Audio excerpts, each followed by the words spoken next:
고린도전서 15장 42절로 44절까지 죽은 자들의 부활도 이와 같으니 썩을 것으로 심겨서 썩지 아니하는 것으로 일으켜지며 수치로 심겨져 영광된 것으로 일으켜지며 약한 것으로 심겨서 능력 있는 것으로 일으켜지며 육신의 타고난 몸으로 심겨서 영적인 몸으로 일으켜지느니라.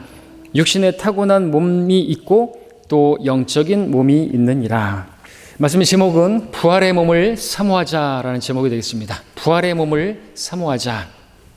자, 오늘 거의 대다수의 많은 교회들이 부활절을 지키고 있고 또 오후에는 어디 대운동장에서 부활절 연합 집회를 갖는다고 예배를 갖는다고 합니다. 그들이 갖고 있는 그 부활절 그 내용을 보게 되면 그것은 결코 골로새 2장의 말씀에처럼 결코 그리스도를 따르는 것이 아니라 사람들의 전통과 세상의 유치한 원리들을 따르는 것일 뿐인 것입니다. 부활절은 로마 카톨릭이 만들어낸 것이죠. 부활절의 기원은 AD 325년 카톨릭의 니케아 공회에서 틀을 놨고 1000년이 넘은 그 세월이 지나서 1582년 교황 그레고리 13세 때 결정된 것입니다. 그 내용이 뭐냐 하니까 매년 춘분이 되고 만월 후에 첫째 일요일 부활절로 정한다라는 것이죠. 만월, 달과 관련돼 있어요. 크리스마스, 그것은 해와 관련돼 있습니다. 그렇게 해서 태양이 돌아오는, 멀리 갔다 돌아오는 태양과 관련된 게 태양신 숭배하는 거 이교도에서 가져온 것이고, 그것이 크리스마스, 그리고 달과 관련된 것이 또 부활절인 것입니다. 해를 섬기고 달을 그런 것들을 보면서 마음이 이끌려서 안 된다고 그렇게 말씀하셨는데, 그런 것들을 관련된 이방인들이 따라가는 그리스도를 따르는 것이 아닌 세상의 유치한 원리를 따르는 많은 사람들을 보게 되는 것이죠. 부활절과 관련된 40일, 그 앞에 사순절, 그리고 부활절 달걀이라든지 다 그 이교도들에서 가져온 것입니다. 그런 것들을 기독교화해서 예수님의 부활과 접목시키고 예수님의 탄생인 또 그런 크리스마스와 그렇게 얘기하는 것이죠. 우리는 그런 것들을 우리는 믿지 않습니다. 그것은 오히려 사탄적이기까지 한 내용들이 너무나 많은 것이죠. 자세한 내용은 여러분들이 제가 전에 설교했던 부활절은 사탄절이다 라는 설교를 유튜브에서 참고해서 보시면 부활절에 관한 내용들을 잘 아시게 될 것입니다. 자, 그래서 이러한 사실을 우리가 알기 때문에 성경대로 믿는 사람들은 부활절을 지키지 않는 것이죠. 성경에 없는 것은 우리가 하지 않고 성경에 있는 것만 하는데 우리를 이단이라고 하는 거죠.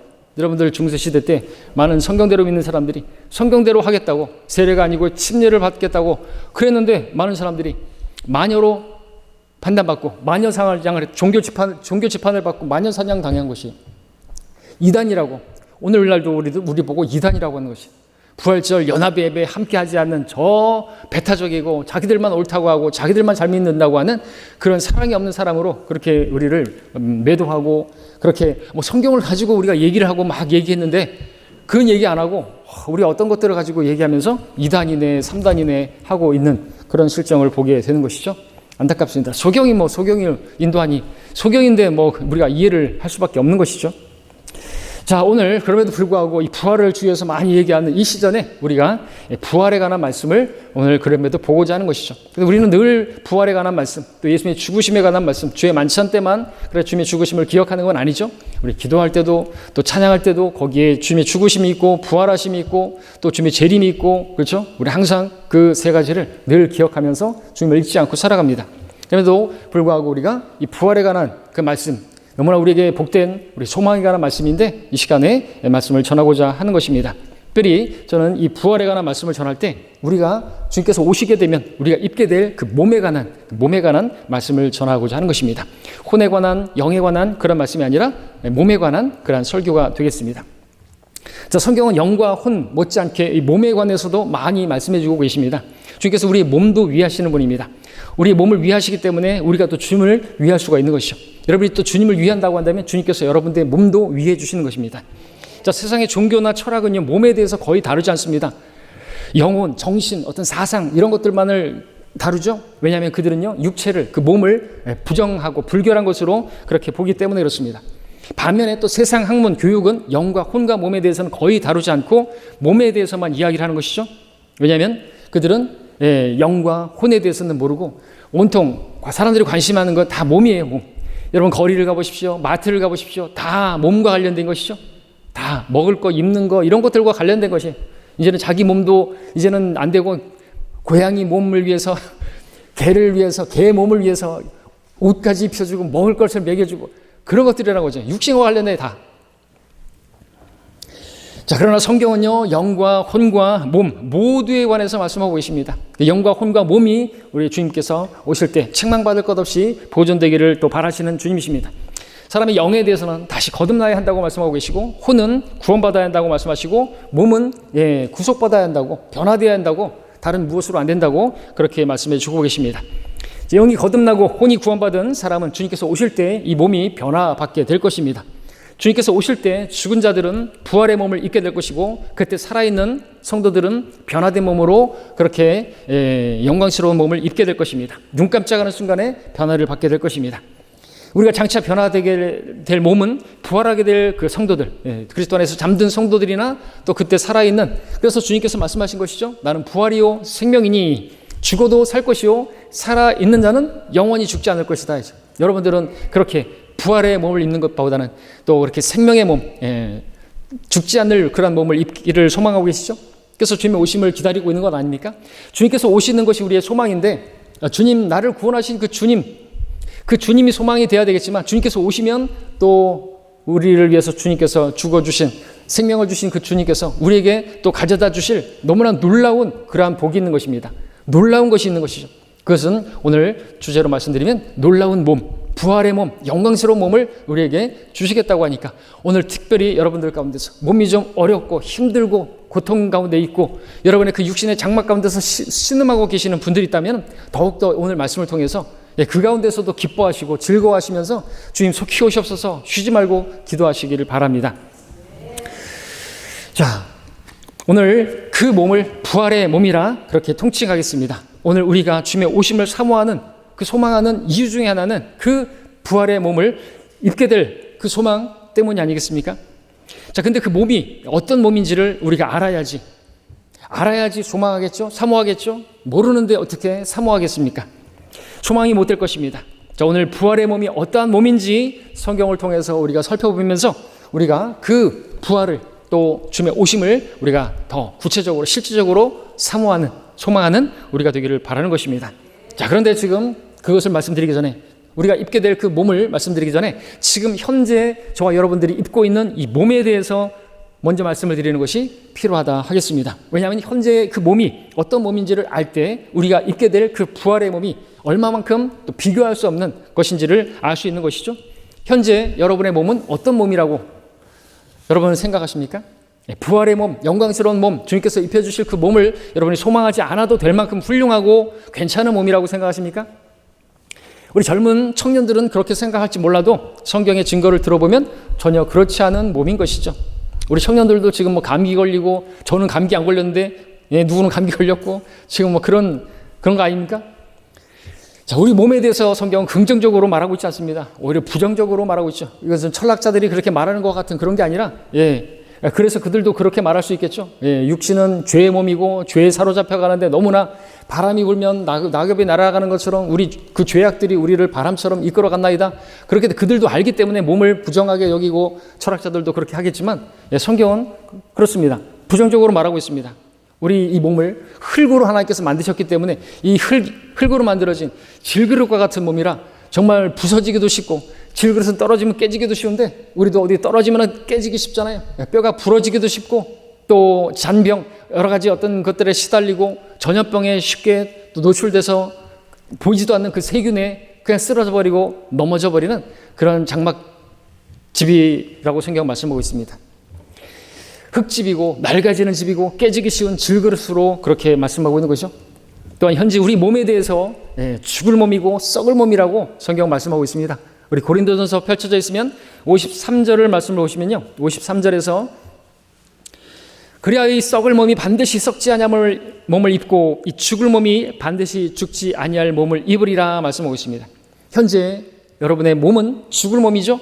아직 죽지 않았습니다. 죽으면요 썩을 몸입니다. 이것을 거스를 수 있는 사람이 어디 있겠습니까? 다 죽어요.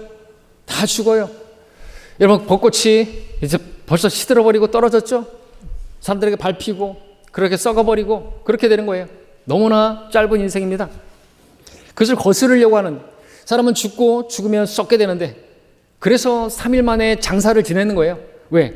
장사된 지 3일 만에 이제 그때부터는 썩기 시작하기 때문에, 그래서 주님께서는 그 장사된 지 3일 만에 부활하신 것이죠.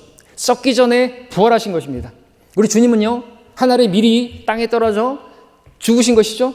썩지 않았어요. 많은 목사들이 자꾸만 여러분들 예수님처럼 하늘의 밀이 돼가지고 썩어야 열매를 맺는다고 그렇게 자꾸 말을 하는데, 썩으면 안 되는 거예요. 우리 주님께서 썩기 전에 부활하신 거예요.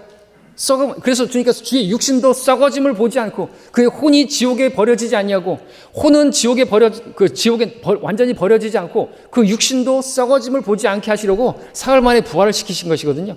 여러분들도 오해하지 마시고 또 잘못 말하지 마십시오. 여러분, 하늘의 밀이 땅에 떨어져 썩지 않으면이 아니고 죽지 않으면 죽어야 되는 거죠. 그죠? 우리 육신이 죽어야 되는 거죠. 오늘 우리 그 부활의 몸을 입게 될 때는 그야말로 그때는 죄와 상관없는 그런 삶을 살겠지만, 이 땅에서 우리가 승리하기 위해서는 이 죽을 육신이 죽어야, 내가 죽어야, 내 자아가 죽어야 내 안에 부활 생명으로 계시는 주님께서 사시는 승리하는 삶을 살 수가 있는 것입니다.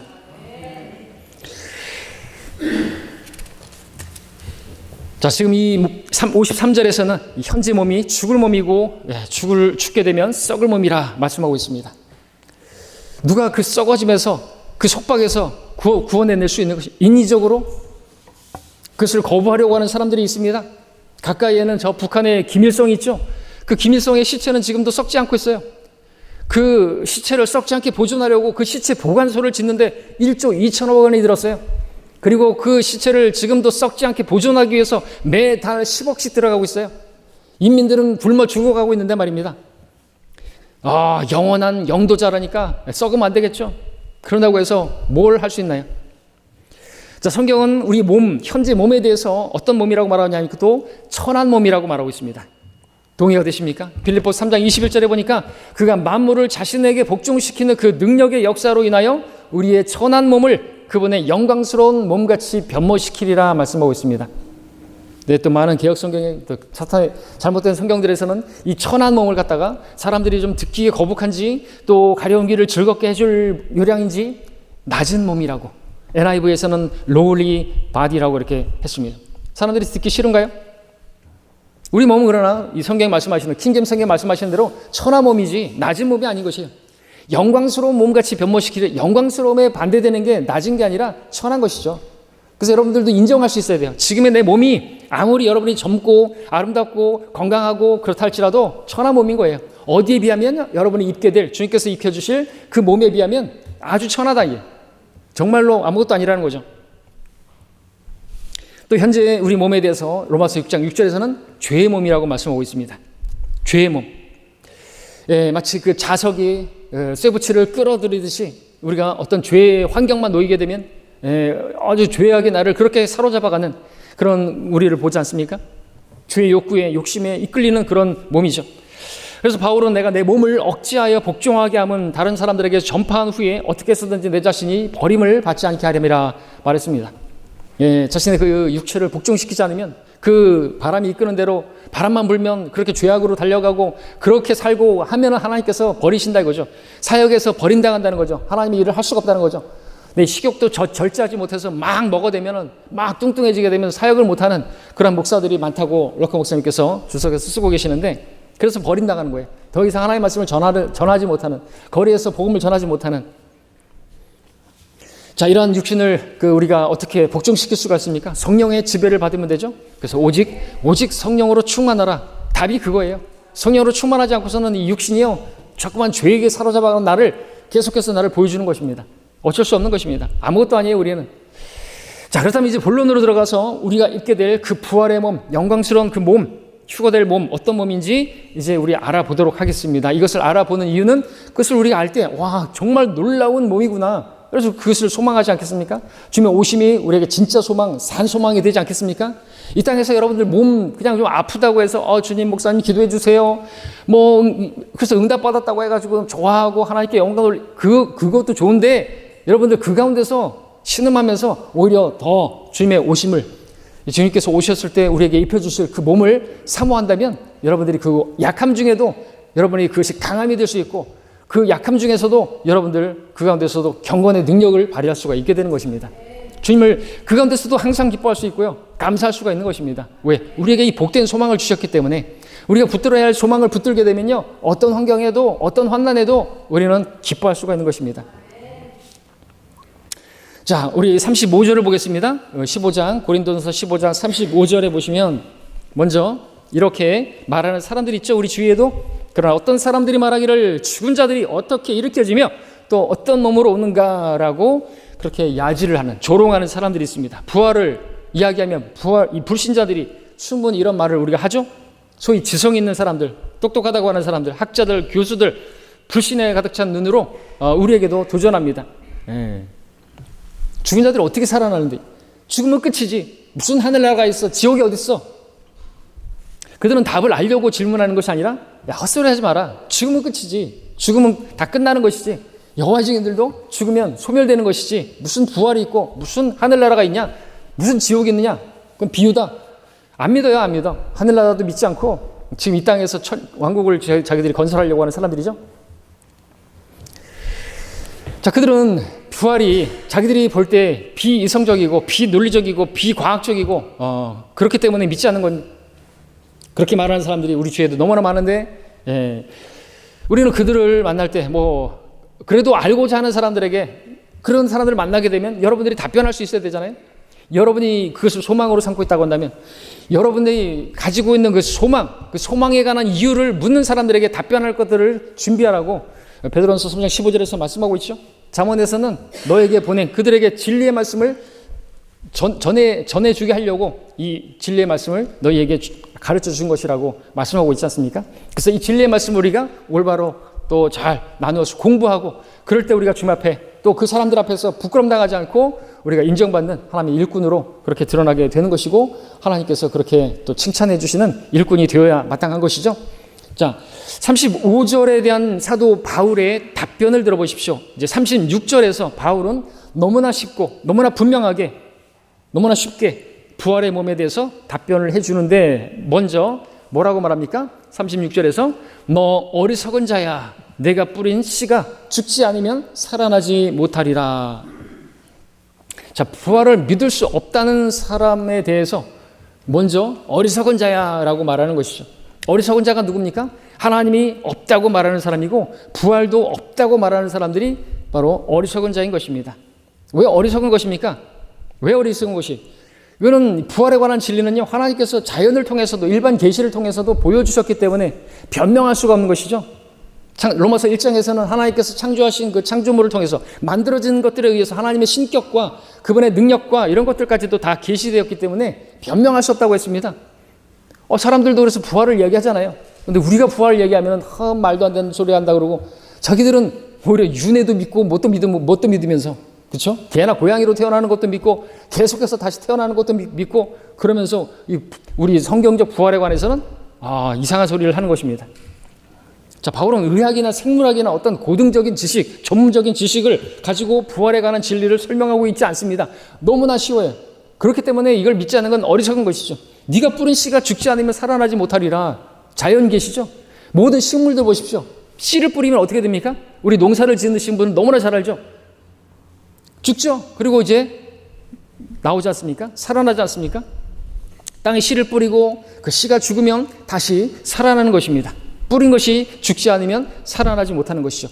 죽은 다음에 부활이 있습니다. 부활은 몸에 관한 것입니다. 영적인 부활이 아니에요. 부활 그러면 항상 몸의 부활입니다. 여러분의 몸이 다시 살아난 것이, 심겨질 때는 정말 수치스러운 것으로 심겨지겠지만 일어날 때는 능력 있는 것으로 일어난다고 말씀하고 계셨죠. 자, 모든 식물은 씨가 뿌려지고 죽어서 다시 살아나는 것입니다. 그처럼 죽지 않으면 부활이 없고 부활은 언제나 죽음을 전제로 하는 것입니다. 주님께서는 부활의 진리를 자연을 통해서 세상에 선포하고 계시기 때문에 누구도 이것을 믿지 못한다고, 믿지 못하겠다고 말할 수 없는 것입니다. 자, 지금 우리 주변에 있는 나무들을 한번 보시기 바랍니다. 겨우내 죽은 것 같이 그냥 앙상해서, 그죠? 죽은 것 같은 나무들에서 거기서 이파리가 피어나고 꽃이 피고 그리고 꽃이 만발한 것을 보지 않습니까? 죽은 것 같았는데 거기서 생명이 나오고 있습니다. 자연을 통해서 부활의 진리를 보여주고 있는 것이다라는 것이죠.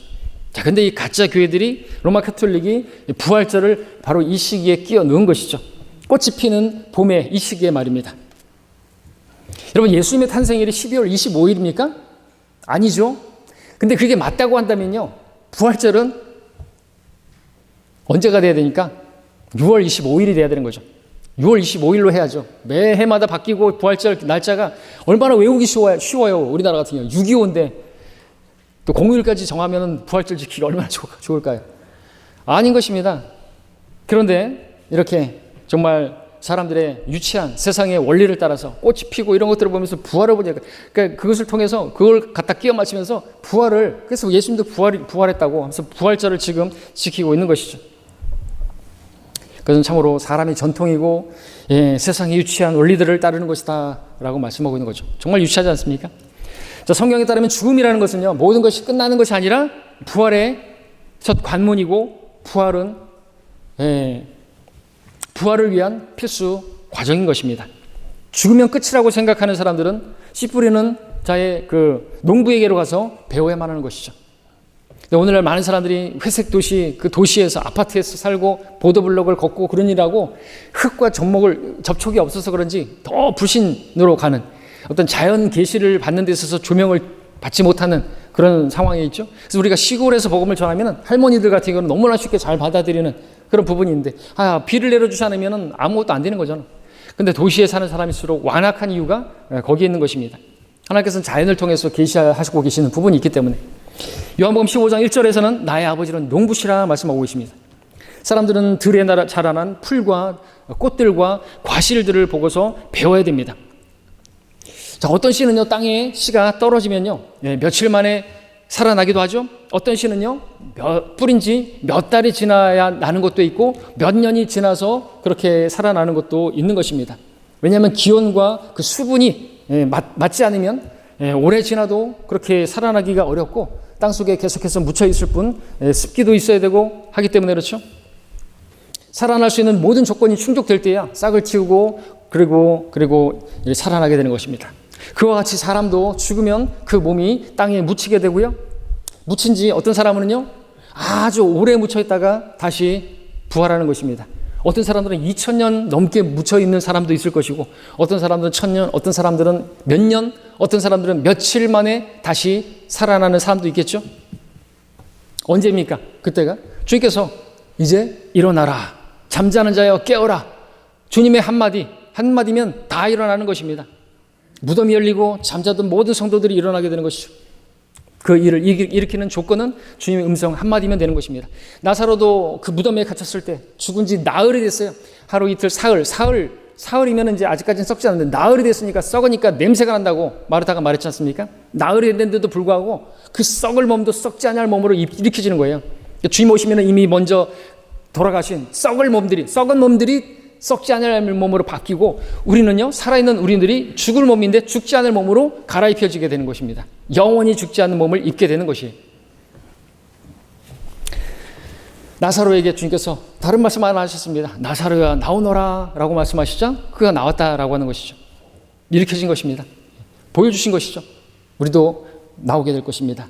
여러분이 무덤에 갇힌다, 여러분이 화장한다 할지라도 하나님께서 우리를 그 몸을 다시 입혀주시는 데는 전혀 문제가 없습니다. 37절, 38절을 보겠습니다. 제가 읽습니다. 37절, 38절을 또 보게 되면 부활에 관한 우리 몸에 대해서, 또 내가 뿌리는 것은 앞으로 될 형체를 뿌리는 것이 아니라 밀이나 다른 씨앗의 알맹이일 뿐이나 하나님께서는 자기 뜻대로 씨앗에다 형체를 주시되 씨앗마다 그 고유한 형체를 주시느니라 말씀하고 있습니다. 그렇죠? 농부들이 씨를 뿌릴 때 결코 그 열매 자체, 그 형태 자체를 뿌리지 않습니다. 채소나 과일 그 형태 자체를 뿌리지 않죠. 여러분, 수박 먹겠다고 해서 수박을 통째로 심지는 않지 않습니까? 씨를 심지 않습니까? 수박 씨를 뿌립니다. 농부가 뿌리는 것은요, 앞으로 될 그 형체가 아니라 씨앗입니다. 여러분, 수박 씨앗을 보면서 수박의 형체를 짐작이나 할 수가 있겠습니까? 잎사귀를 뿌린 것도 아니고 그 어떤 꽃잎을 심은 것도 아닌데 씨앗을 뿌렸는데, 놀랍게도 그 씨앗과 전혀 다른 형태의 모양으로 그렇게 살아나는 것입니다. 마찬가지라는 것이죠. 우리도 땅에 묻힐 때는 이 몸이 참으로 천한 몸이고 정말 형편없는 몸이고 썩을 몸이고 죽을 몸이고, 그런데 우리가 일으켜질 때는요, 영광스러운 몸, 영광스러운 몸, 죽지 않을 몸, 전혀 차원이 다른 그런 몸으로 살아나게 되는 것이죠. 예수 그리스도의 몸과 같은 그런 몸을 입게 될 거라고 말씀하고 계시는 것입니다. 어떻게 그렇게 될 수 있는 것인가 하니까 거듭난 성도 안에 심겨진 씨는요, 바로 그런 형체로 일으키게 하는 씨이기 때문이다 말씀하고 있는 것이죠. 우리 거듭난 것은 썩어질 씨가 아니라 썩지 아니할 씨, 살아있고 영원히 거하는 하나님 말씀, 그 말씀은 하나님이시고 예수 그리스도이신데 그 예수 그리스도의 씨로 우리가 거듭났기 때문에 우리는 예수 그리스도와 동일한 몸으로 부활하게 되는 것입니다. 그 몸으로 입혀지게 되는 거죠. 외모도 아마 같을 것이라고 그렇게 락카 목사님 말씀하시고, 그럼에도 우리는 다 알아보게 될 거라고 말씀하고 계시죠. 로마서 6장 5절에서는 만일 우리가 그의 죽으심의 모양으로 함께 심겨졌다면 또한 그의 부활하심의 모양과 같이 되리라고 말하고 있습니다. 우리가 주님 그래서 침례받는 거죠. 그분과 함께 우리가 죽었고 장사되었고 우리가 부활했습니다. 그처럼 주님과 함께 주님께서 오시면 우리가 부활할 때 주님과 같은 몸을 입게 될 거라고 말씀하고 계시는 것이죠. 자, 39절을 보시면 모든 육체가 다 같은 육체가 아니니 어떤 사람은 사람의 육체요, 어떤 것은 짐승의 육체며 어떤 것은 물고기의 육체요, 또 어떤 것은 새의 육체라고 했습니다. 모든 육체가 다 같은 육체가 아닙니다. 하나님께서 다 창세기에 보니까 종류대로 다 창조하셨죠. 진화론자들은 모든 생물이 다 하나에서 나와서 또 분화되었기 때문에 모든 육체는 같은 것이라고 하면서 종의 기원을 가르치지만, 진화론은 거짓되이 일컬어지는 과학처럼 거짓된 것입니다. 모든 육체는 다 다른 것이죠. 바울은 지금 사람, 짐승, 물고기, 새, 그 육체 넷을 언급했는데 이것은 창세기에서 이 넷의 육체를 언급하고 있기 때문에 그래요. 창세기에서는 물고기, 새, 짐승, 사람의 순으로 그 육체, 그 지음받은 종류대로 지음받은 것을 기록하고 있죠. 이 넷은 서로 다른 육체인 것입니다.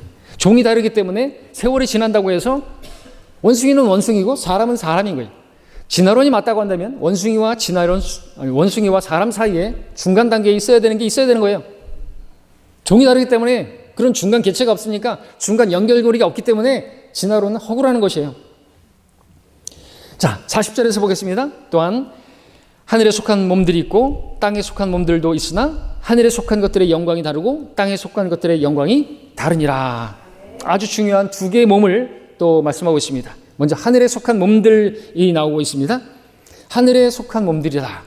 하늘에 속한 영이라는 것은 우리가 익숙하게 들을 수 있지만 하늘에 속한 몸들에 대해서 말씀하고 있습니다. 하늘에 있는 영적인 존재들, 그룹이나 수랍이나 천사들은요, 영적인 존재들이죠. 그들은 영들이지만 그렇다고 해서 그들에게 몸이 없는가 하면 있어요. 하늘에 속한 몸들을 입고 있다는 거죠. 하늘에 속한 몸을 입고 있다는 것입니다. 몸. 우리 육신의 눈으로는 보이지 않는 영들이라고 해서 몸이 없다고 생각한다면 그것은 오해하는 것입니다. 우리는 하늘에 속한 몸을 입고 셋째 하늘에 올라가게 될 것입니다. 부활할 때 하늘에 속한 몸을 입고, 잘 보십시오. 하늘에 속한 몸을, 그리고 우리가 하늘 셋째 하늘까지 가는 데 있어서 이 몸을 입고는 못 날아가는 거예요.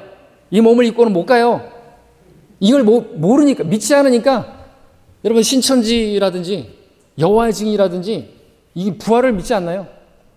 죽으면 끝이라고 믿잖아요. 그리고 무슨 하늘나라 간다? 안 믿어요. 지옥도 안 믿고 신천지도 마찬가지. 신천지 동영상에서 뭘 그때 봤었습니까? 제가 거기서 어떤 강사가 나와가지고 자기들이 교리를 얘기하면서 뭐 개신교회가 뭐 어떻게 해서 하늘나라 간다고요? 그리고 뭐 휴거를 믿는다고, 휴거는 가짜라고 진짜 저한테 대놓고 얘기했는데, 휴거 주님 오시면 뭐 하늘로 올라간다고요? 그러면서 동영상에서 쭉 그 강사가 영상이 뒤에서 우주로 날아가는데, 여기 되게 추운데요? 여기를 지나간다고요? 이러고 있어요. 미친. 이 몸을 입고 어떻게 올라가? 하늘에 속한 몸으로 변화돼서 올라갈 거예요. 걱정도 팔자지. 이걸 모르니까 하늘에 속한 몸으로 변화돼가지고 눈 깜짝하는 순간에 미친 사람이죠. 제가 그걸 미친이라고 말했다고 해서 잘못된 게 아니에요. 어리석은 자라고 말했잖아요. 주께서 어리석은 자 그 욕하면은 왕국 때는 지옥에 던져진다고 했는데 지금은 괜찮은 거예요. 그래서 미친 사람 보고 미친 사람이라고 그러는데 여러분들 저한테 손가락질하면 안 됩니다. 미친 사람들이 너무나 많은 것이에요. 돌봐줘야 될 사람들인 거죠. 좋게 말하면. 자, 계속해서 보면요. 41절 보겠습니다. 하나는 해의 영광이요 또 하나는 달의 영광이며 또 다른 하나는 별들의 영광이니 이는 영광에 있어서 한 별이 다른 별과 다르기 때문이라. 자, 이 말씀 하늘에 속한 몸, 땅에 속한 몸, 그 영광이 다르다라고 하는 것이죠. 그것을 다시 설명하기 위해서 해의 영광, 달의 영광, 또 별들의 영광이 다르다 말씀하고 있는 거죠. 자, 여러분들이 이제 부활하게 된 그 몸을 입었을 때 영광이 다르다라고 하는 것이 성도들 간의 영광의 그 차이가 있다라는 것입니다. 여러분들이 받게 될 그 상, 면류관과 관련된 것이겠죠. 면류관의 차이가 영광의 차이가 아니겠습니까? 예, 면류관에 영광의 면류관도 있고, 예, 우리 썩지 않을 면류관도 있고, 예, 영원한 영광이라는 것이고요. 또 우리에게 또 뭐가 있습니까? 예, 뭐가 있어요? 또 생명의 면류관도 있고, 또 의의 면류관도 있고, 또 자랑의 면류관도 있고, 그죠? 이 자랑의 면류관 누가 받습니까? 예, 신실한 구령자들이 받지 않습니까? 그들이 받게 될 그 영광에 대해서 분명히 다를 것이죠. 다니엘서 12장 3절은 예, 현명한 자들은 창공의 광명처럼 빛날 것이요 많은 사람들을 의로 돌이키는 자들은 별들처럼 영원 무궁토록 빛나리라 말하고 있습니다. 사람이 죽는다고 해서 다 저 하늘에 빛나는 별이 되는 게 아니에요. 여러분들이 신실하게 주님을 증거하고 복음을 증거했을 때 여러분들 그렇게 부활한 몸을 입게 되었을 때 영광이 다르다라고 하는 것이죠. 여러분이 어떤 면류관을 받았느냐에 따라 여러분 하늘의 별들도 보게 되면 별로 희미한 별들도 있고 반짝반짝 빛나는 별들도 있지 않습니까? 그 영광이 다를 것이다라는 거죠.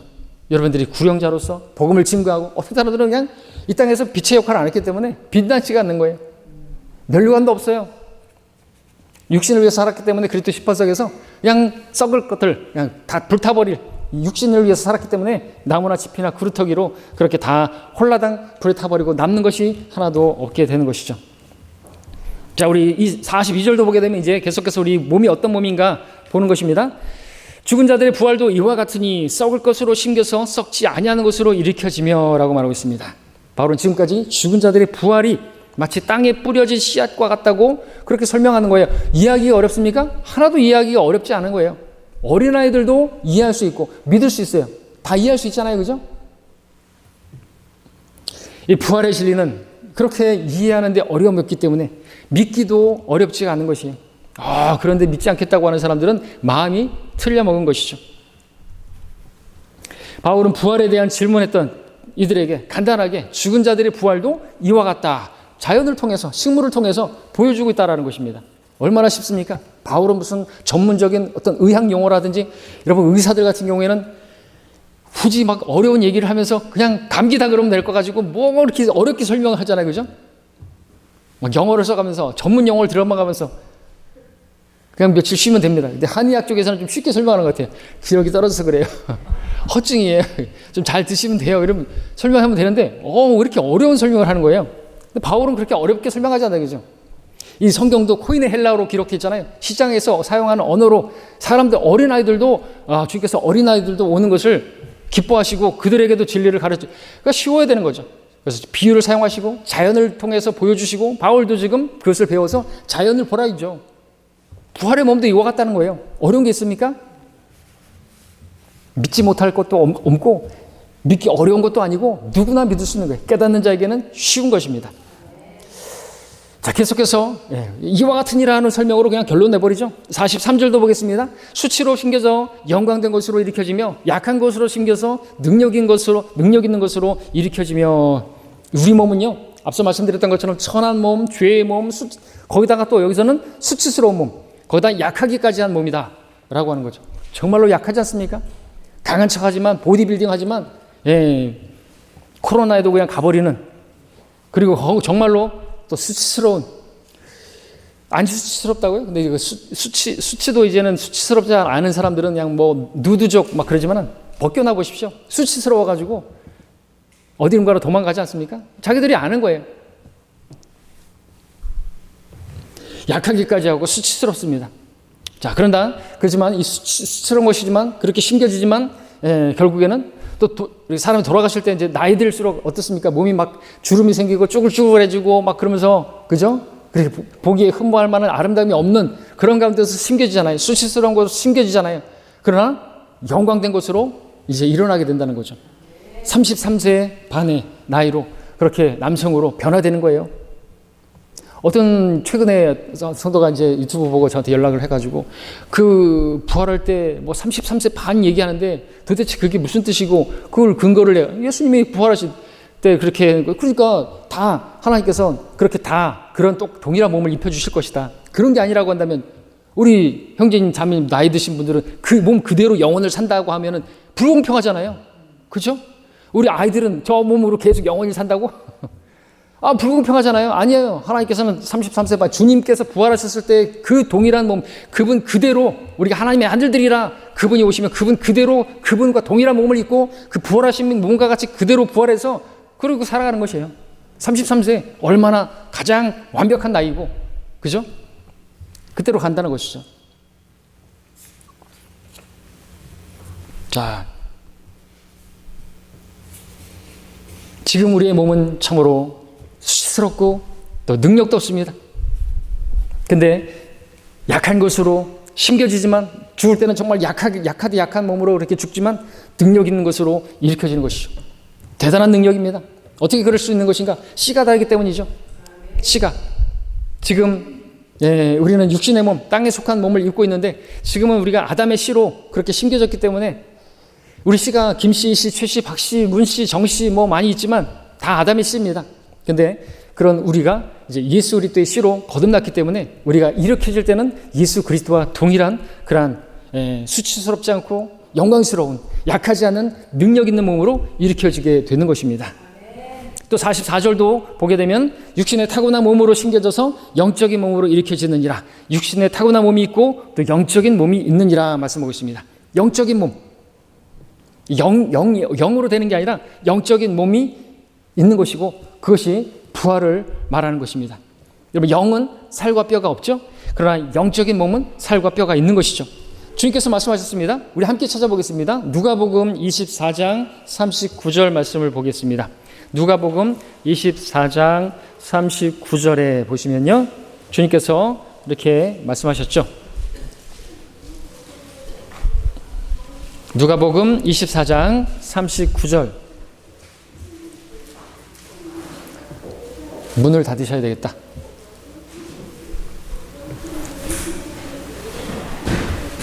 누가복음 24장 39절에 우리 한 목소리로 읽죠. 시작.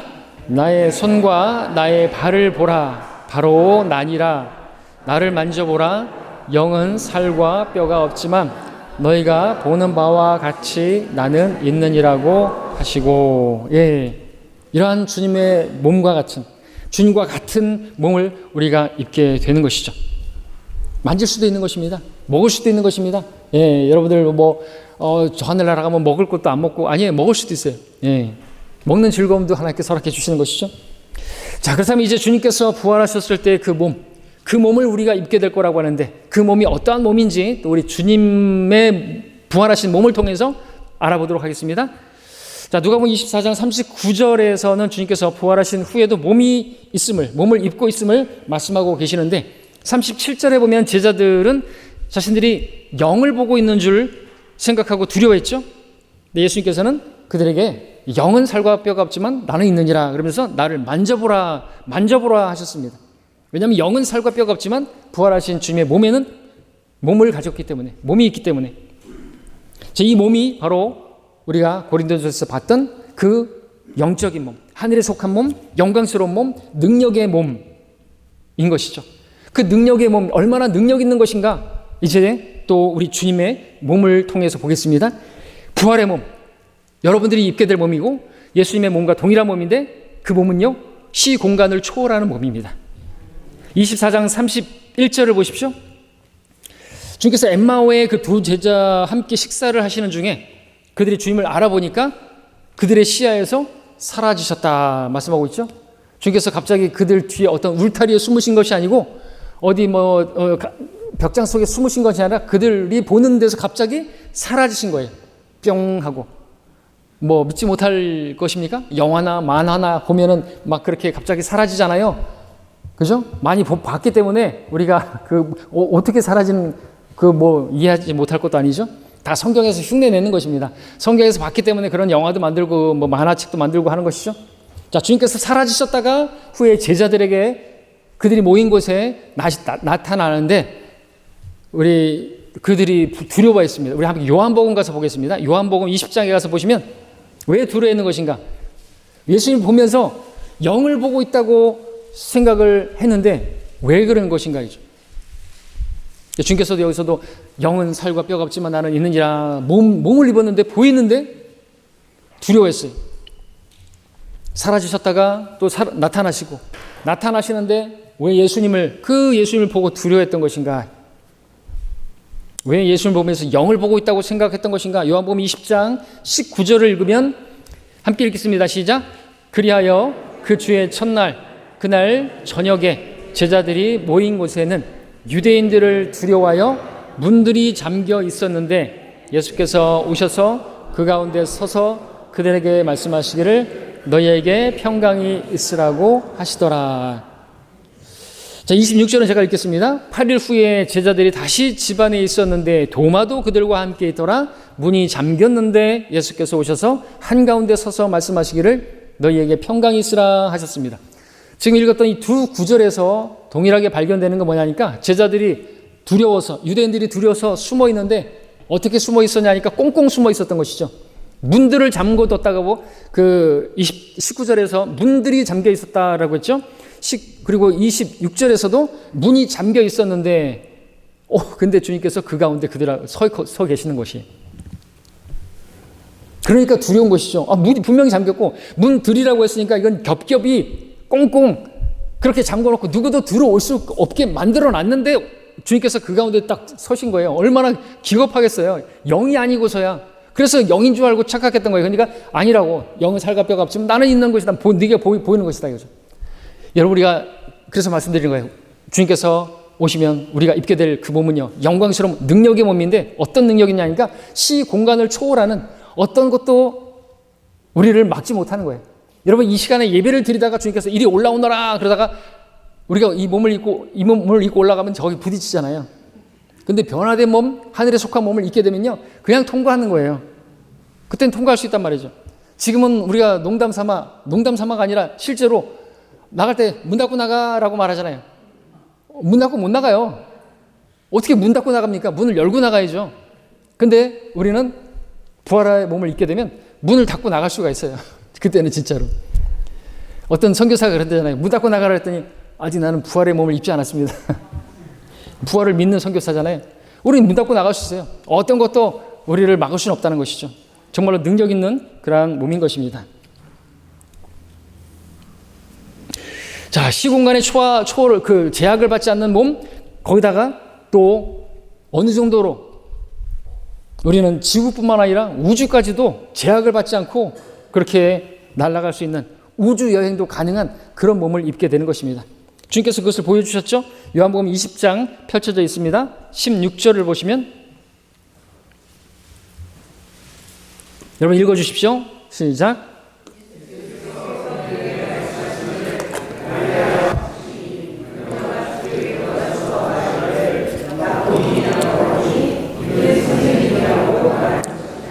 예, 주님께서 부활하신 후에 처음으로 마리아를 만나서 이야기를 나누시죠.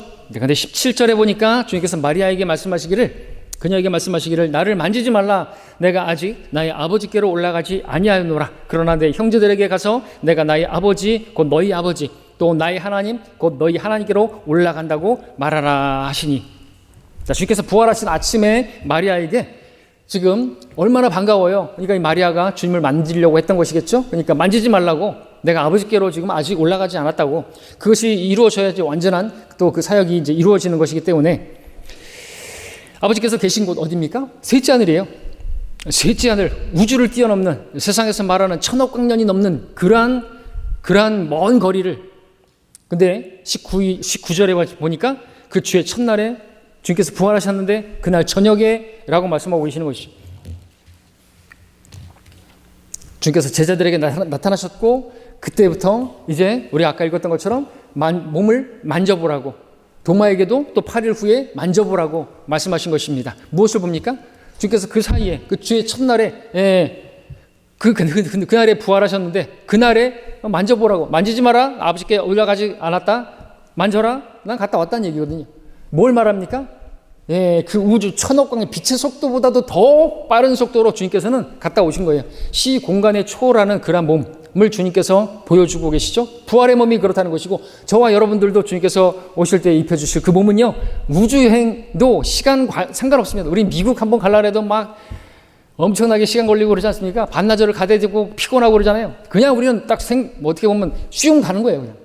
그런 몸을 입게 돼요. 어떤 수트를 입지도 않고 그냥 가는 것이죠. 왜? 이미 그 몸을, 그 수트를 입었기 때문에 그렇습니다.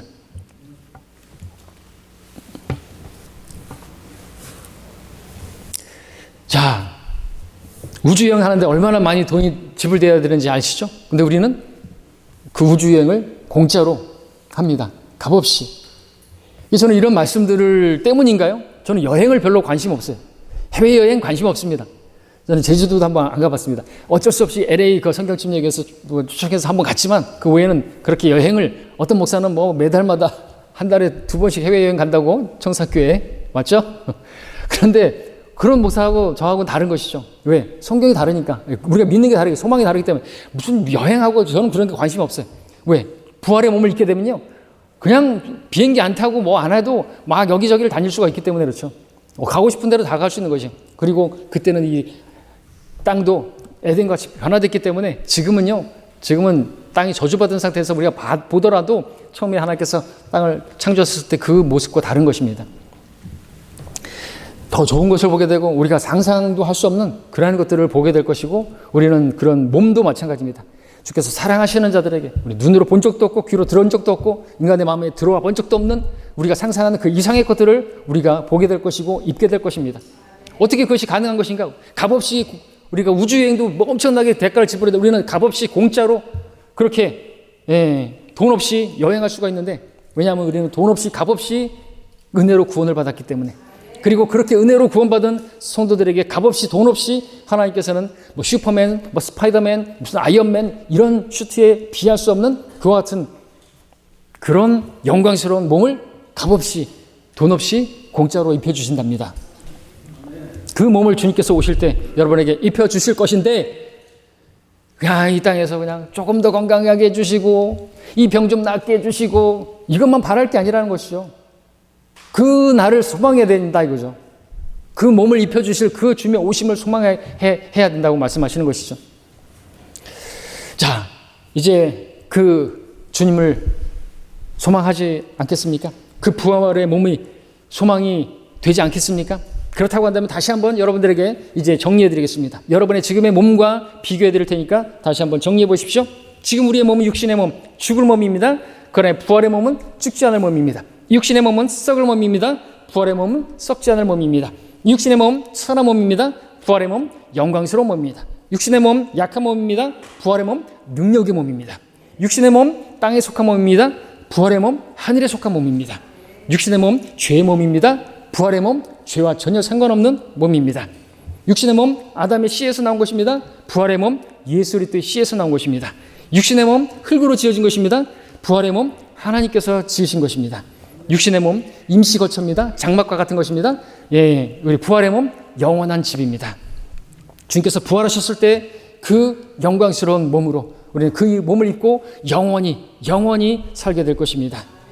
이제 곧 주님께서 오시면 그 몸을 입혀주실 것인데, 여러분들 이 주님의 오심을 소망하지 않으시겠습니까? 여러분 이 소망이 여러분에게 있습니까? 이 소망을 여러분들이 가지고 계시다고 한다면 결론적으로 여러분들의 삶에서 입증해 내셔야 할 것입니다. 요한일서 3장 3절을 보고 마칩니다. 요한일서 3장 3절.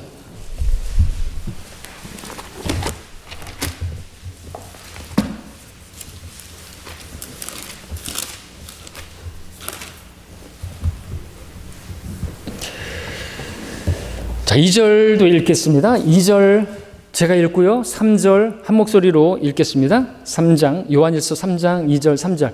사랑하는 자들아, 이제는 우리가 하나님의 아들들이라. 우리가 어떻게 될 것인지는 아직 나타나지 아니하였으나 그가 나타나시면 우리가 그와 같이 되리라는 것을 아노니, 이는 우리가 그분 그대로 그분을 볼 것이기 때문이라. 그분 안에서 이 소망을 가지는 사람은 누구나 그분이 정결하신 것처럼 자신을 정결케 하느니라. 예, 우리에게는 정결하게 살아야 하는 삶의 이유가 분명히 있는 것이죠. 우리가 정결한 삶을 살아야 하는 이유는 우리가 이 땅에서 하나님의 아들들이라는 신분을 가진 사람들이기 때문에, 우리가 또한 그리스도를 만날 그 소망을 가지고 있기 때문에, 그리고 그분은 우리의 신랑이 되시고 우리는 신부이기 때문에 신부에게 생명은 순결입니다. 정결한 것이죠. 그러므로 여러분들이 오늘 다시 한번 이 주님 만날 소망을 여러분들이 진정 소망으로 가지고 있다고 한다면, 정결한 삶으로 그리스도의 신부답게 신부 단장을 하고 또 신부 수업을 하는 그러한 여러분들로, 그러한 삶으로 살아가는 여러분 되시기를 바랍니다. 기도하겠습니다.